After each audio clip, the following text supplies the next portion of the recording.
Future Sense is a podcast edited from the radio show of the same name, broadcast on Bay FM in Byron Bay, Australia at bayfm.org.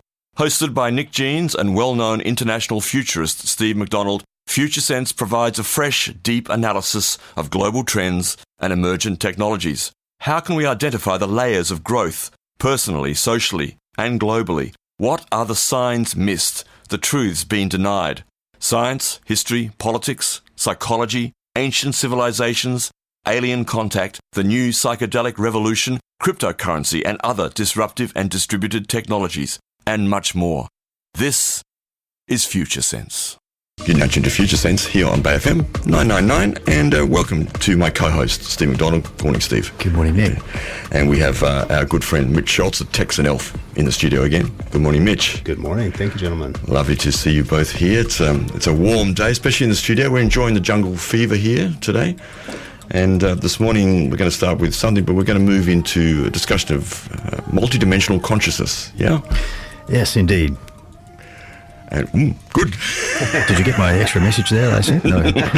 Probably didn't get picked up by the mic. Yeah, we'll dive into multidimensional awareness because it's a facet or an aspect of all layers of human consciousness, but particularly important as we begin this big transition into second tier. So we'll have a good chat about that. And we might start up just having a look at a current affair. Absolutely. Of course, the coronavirus is the number one story in the world at the moment, and very hard to know exactly what's going on. We're just going to tease out a little bit of what we've seen regarding that. You're resonating right now on Future Sense with Steve McDonald and Nick Jeans. And you are tuned to Bay FM. You are tuned to Future Sense here with myself, Nick Jeans, with Steve McDonald and Mitch Schultz, the Tex and Elf, our guest here today. And don't forget that we have a text line 0437341119. You can text in at any time, make comments and bring our attention to things, and we enjoy your contributions always. And as Steve said, we're going to be talking a little later on about multi-dimensional awareness. But to begin with, a little about current affairs and, in particular, the situation worldwide with the coronavirus. So what do we know, Steve? What are we looking at? Well, it's pretty much impossible to make too many definite conclusions about the origin of this virus, but there are some really unusual things going on around it, and they're not really, the whole picture's not being put together by any media outlet that I've seen so far. So I thought it might be worth just going through the timeline for the emergence of the virus and some of the related incidents that have been happening. As those things don't seem to add up to me. There seems to be something unusual about this, which could mean that there's stuff going on that's not being reported in the media at all. And I think first and foremost we've got to look at it in the context of the growing East versus West tension and all of the stuff that's been happening, particularly between the US and China. Yeah, the trade wars. And the balance of power shifting globally, and the US is obviously very concerned about that. The tension in the South China Sea, about China's presence on those islands there, which goes back decades and decades. I can remember reading magazines back in the 80s that were predicting future tension around that issue in the South China Sea. And of course, there's Taiwan and Hong Kong. It's a lot of issues running at the moment, that's right. A whole bunch of things. Hong Kong, of course, has been the site of considerable civil unrest in protest against the Chinese controlled government there. And interestingly, Wuhan, which has been named as an important centre in relation to the coronavirus, was also the site of a very, very large protest in, I think, July last year, which was over the plan to build a garbage incinerator in the city, which the local people didn't want, and they were worried about it polluting the air and all that kind of stuff. And it was reported that 10,000 people took to the streets in Wuhan last year, which is very unusual for mainstream. In China. Yeah. And also in the context of what's going on in Hong Kong, you can understand that the Chinese government would have been very, very concerned about that size of a protest on mainland China. So there's that, and in the background you've got all the other stuff going on, like cyber warfare, between the East and West. And a lot of which, goes under the radar and doesn't get reported very much. And also accusations of Chinese interference in domestic politics in many countries around the world, including here in Australia. Yep. and the South Pacific, and I think some countries in Africa as well. So there's a whole lot going on in the background here, and you've got to really take all of that into account when you start to think about the actions that are being taken in relation to the emergence of the coronavirus, which to me are looking like an overreaction at this point. Yeah.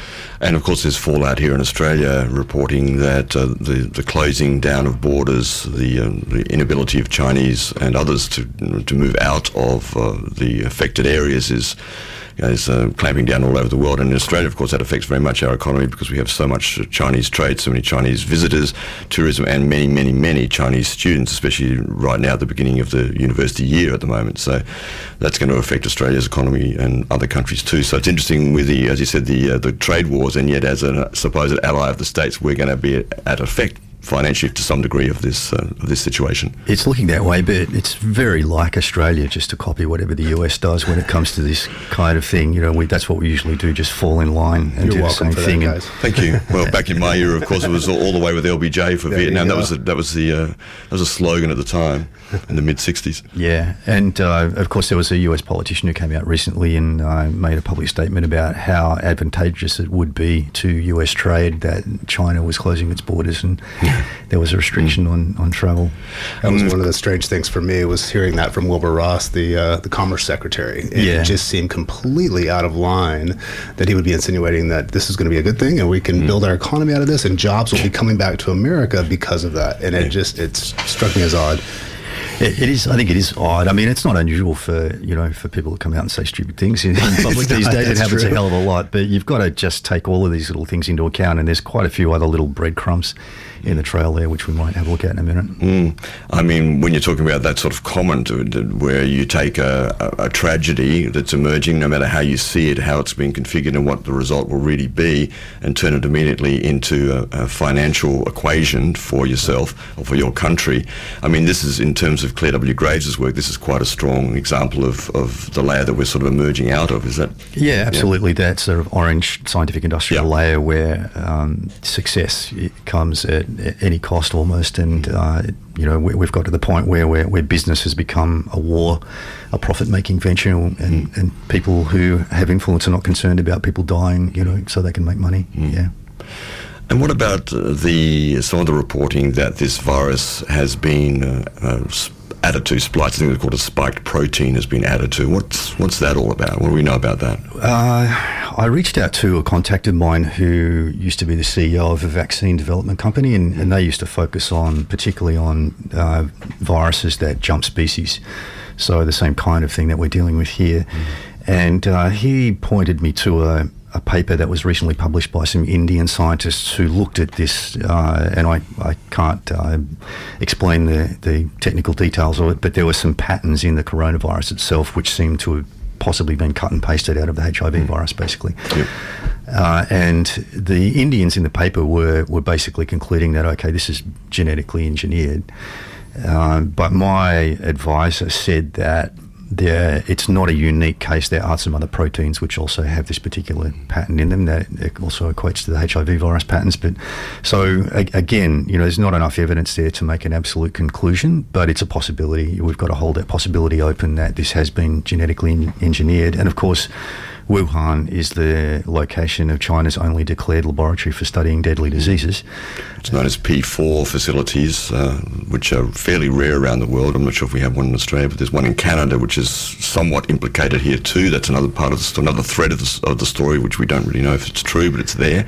Yeah, and there was the case of a Chinese-born scientist who was working at a similar kind of lab, level 4 lab in Canada. Winnipeg. And had been making trips between Canada and China, including visiting and working at that Wuhan lab for the, I think, 2017, 2018. Yep. And is now the subject of an investigation. So again, that's another strange piece of the puzzle. So we've got the possibility, again, we can't be certain that it has been genetically engineered, some strange link between Canada, or at least some strange travel between Canada and that particular lab in Wuhan. and possibly the escape of the virus. I mean, I guess it's one possibility, but how realistic is that, given these kind of facilities? I think,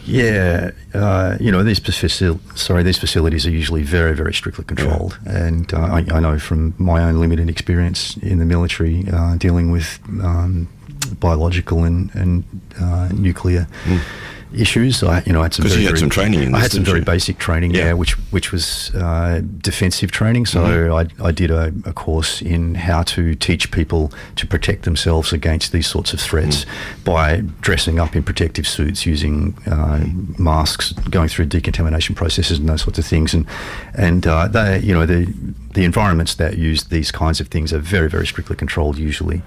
But again, there's always the possibility of a mistake being made, or some corruption or subversion, by a foreign power, perhaps.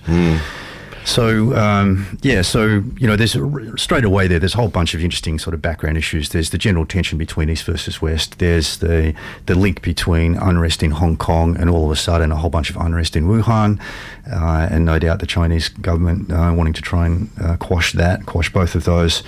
I think there's a strong possibility, again, no proof, but a strong possibility that there's been foreign support to the protesters in Hong Kong to try and stir things up for China. I mean, if I was operating from layer 5 and I wanted to increase my chances of succeeding in the trade war, I'd probably throw a match on something that might burn in a place like that. And then all of a sudden there's an issue in Wuhan, and again the possibility that somebody could see that as an opportunity to exploit, creating further problems for China by somehow stirring up more trouble in Wuhan. Wuhan's got a infectious diseases lab. Wouldn't it be awful if something got out of there, and caused further trouble for China? I mean, it's just a fictional assumption at this stage, but it's certainly a possibility. One of the other things, of course, is fear. And as you're talking, I'm thinking about 9/11 and the weeks after. I was living in New York, as you guys know, at that time. So you and the anthrax scare that had happened a few weeks after 9/11, and that flooded through the US, particularly in New York, in my experience. And the fear that was generated from that was incredible. And I remember my dear wife at the time, Rachel, refusing to go down to the letterbox. And I think there were a lot of people. Yeah, I'm sure lots of people didn't want to even open the mail. Didn't want to open the mail, and that level of fear created a template for something, for what, and it seems like there's an element going on here for sure. Yeah, and the particular value set that we're talking about, the scientific industrial era value set, is really good at exploiting opportunities. And particularly if there's some sort of financial gain and personal success attached. So even if this was a genuine natural event where something jumped out of a fish and onto a person at the fish market, which was the general story going around, and then spread, and it was just a natural event, then it could still be seen as an opportunity for somebody to exploit. So, any opportunity to try and make it look worse, for example, declaring a global health emergency. Yes, which the WHO has locking done. down borders. Those sorts of things, they're all very likely scenarios.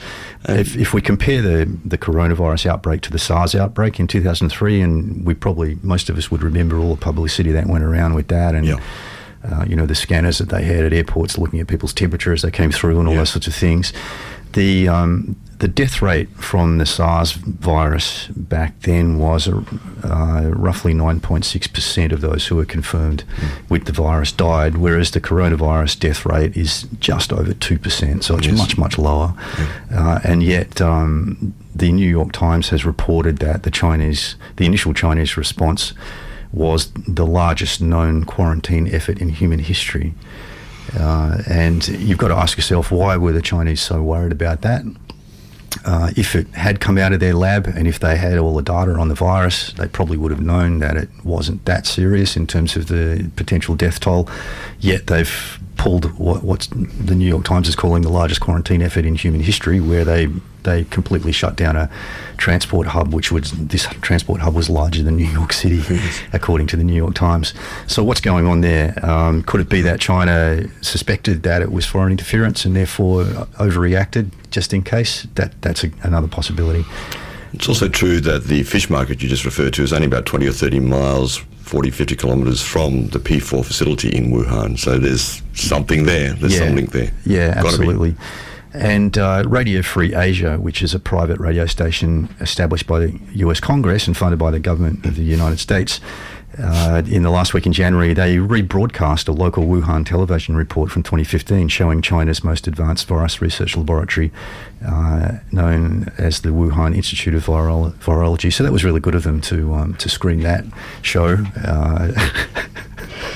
Free, what was What's happening? The free, what wasn't that the title? Radio Free Asia. Radio Free Asia, which is run by the US funded by the US government. Just decided to rescreen that from 2015 just to help spread the joy, I guess. Yes. So that happened, and then you've got the Canadian link and the Washington Post, which of course is a well-known newspaper in the United States. Mouthpiece for what? Well, what would you say? How would you describe the Washington Post, Mitch? Bezos. it's Jeff Bezos. From Amazon. Richest man in the world. His magic. So they published an article which I'm just going to pull up when I can find it here, and quoted an Israeli biological warfare expert in their article saying that this is really is a global threat.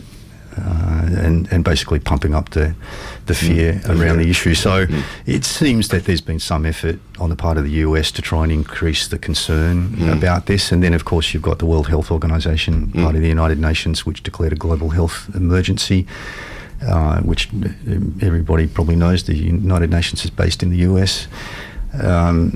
So there's definitely...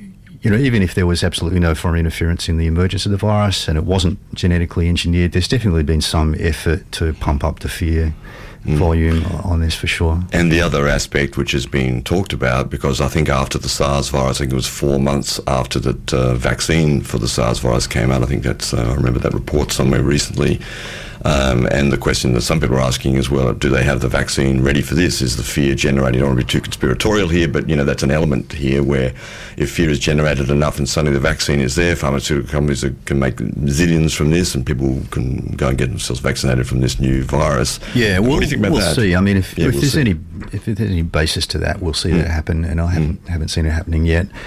One good news piece out of this is that as far as I'm aware, and this again is relying on the media reports to be accurate, an Australian laboratory was the first to replicate the coronavirus and therefore make progress towards developing a vaccine. So that's kind of good news that we've got that expertise which can work very, very quickly to do that kind of thing. And my advisor that I was talking about before, who's worked in the industry, did tell me that Australia is one of the best off countries in the world when it comes to having those sorts of technologies, and the Commonwealth Serum Laboratories that we have here, which are capable of producing vaccines. And many countries don't have that kind of in-house expertise, so we are fortunate here. Yes, we have a great history actually of R&D in the medical industry, still probably not supported as much as it could be by recent government times, but we have a very magnificent record in that area, actually. So it'll be interesting to watch this. I mean, this is purely fictional assumptions on my part, but if I was working for some foreign intelligence agency and I wanted to mess with China, and I saw the opportunity of protest in a town or city like Wuhan, where we could possibly stoke the fires there, and then I noticed that Wuhan had a lab that worked with viruses, then it would be probably a smart idea to try and release something there, and then it could easily be blamed on a local mistake. If I was doing that, I'd probably produce something that didn't rate as a biological weapon, so it wouldn't look like a biological weapon. And they've been throwing around this figure in the media of 33%. Yes, well, I brought that up, and you said that's an old frame. Yeah, that's based on old-fashioned conventional warfare, where it would be used en masse against a foreign, military. Like something like anthrax, for example. Yeah, and these days warfare is not like that anymore. It's much more targeted, much more discreet in many cases. So it's a possible scenario, but just to reiterate, there really is no evidence either way of how this originated yet. We're going to have to wait and see, and I think there's pretty clear evidence though that the fear factor has been pumped up by foreign bodies and foreign governments. And of course it sells press, it sells media, it sells advertising. It does, and it helps the trade war. We'll take a break here. You're tuned to Future Sense with Steve McDonald, Nick Jeans and Mitch Schultz in the studio here. Thanks for joining us. You've been listening to Future Sense, a podcast edited from the radio show of the same name, broadcast on Bay FM in Byron Bay, Australia, at bayfm.org. Future Sense is available on iTunes and SoundCloud. The future is here now. It's just not evenly distributed.